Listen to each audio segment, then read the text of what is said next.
You just inherited $1 trillion. That is 1,000 billion. There is a catch. You have exactly 24 hours to spend the entire balance, or you lose it all. Most people start by imagining millionaire spending habits. We think of houses, luxury cars, and private jets. This is the ceiling of human aspiration because it represents the highest level of wealth we can actually visualize. But at this magnitude, the math changes. If $1 million is a single building block, $1 trillion is a structure composed of 1 million of those blocks. You are no longer dealing with a high number, you are dealing with a different species of wealth. Retail markets aren't designed to move money this fast. To empty an account of this size in a single day, you have to move beyond buying products and start trying to acquire the systems that create them. You start at an exotic dealership. You buy the Lamborghini, the Ferrari, and the McLaren. In fact, you just buy the entire building and every car inside it. To speed things up, you hire a 100-person team to track down the world's top 100 super yachts. You buy the largest cruise ship ever built, fill it with fans, and purchase every single NBA team to play a tournament on the ship's basketball court. You hire the world's most famous musicians for a private performance and then pay $55 million per passenger to send them to the International Space Station on a SpaceX rocket. This chart tracks your progress. That entire exotic car dealership cost $12 million. Against your $1 trillion balance, that purchase is a rounding error so small it's nearly impossible to see. To empty your account on luxury cars within the deadline, you would need to purchase an entire dealership every single second for the next 24 hours. Consumer goods cannot absorb this volume of cash. You have to pivot away from individual ownership and toward the world's most expensive infrastructure. You attempt to corner the real estate market by hiring an army of agents to buy every single vacant apartment in New York City.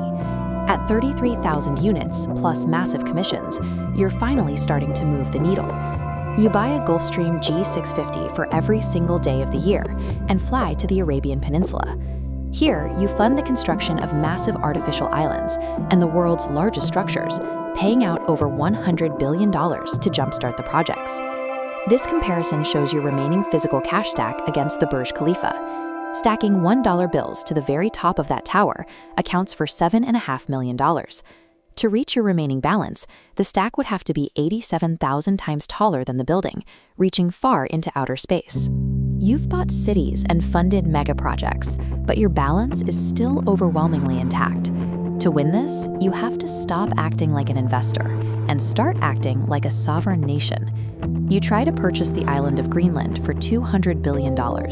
When the government refuses, you spend $50 billion more to assemble a private military, complete with aircraft carriers and destroyers, to force the sale.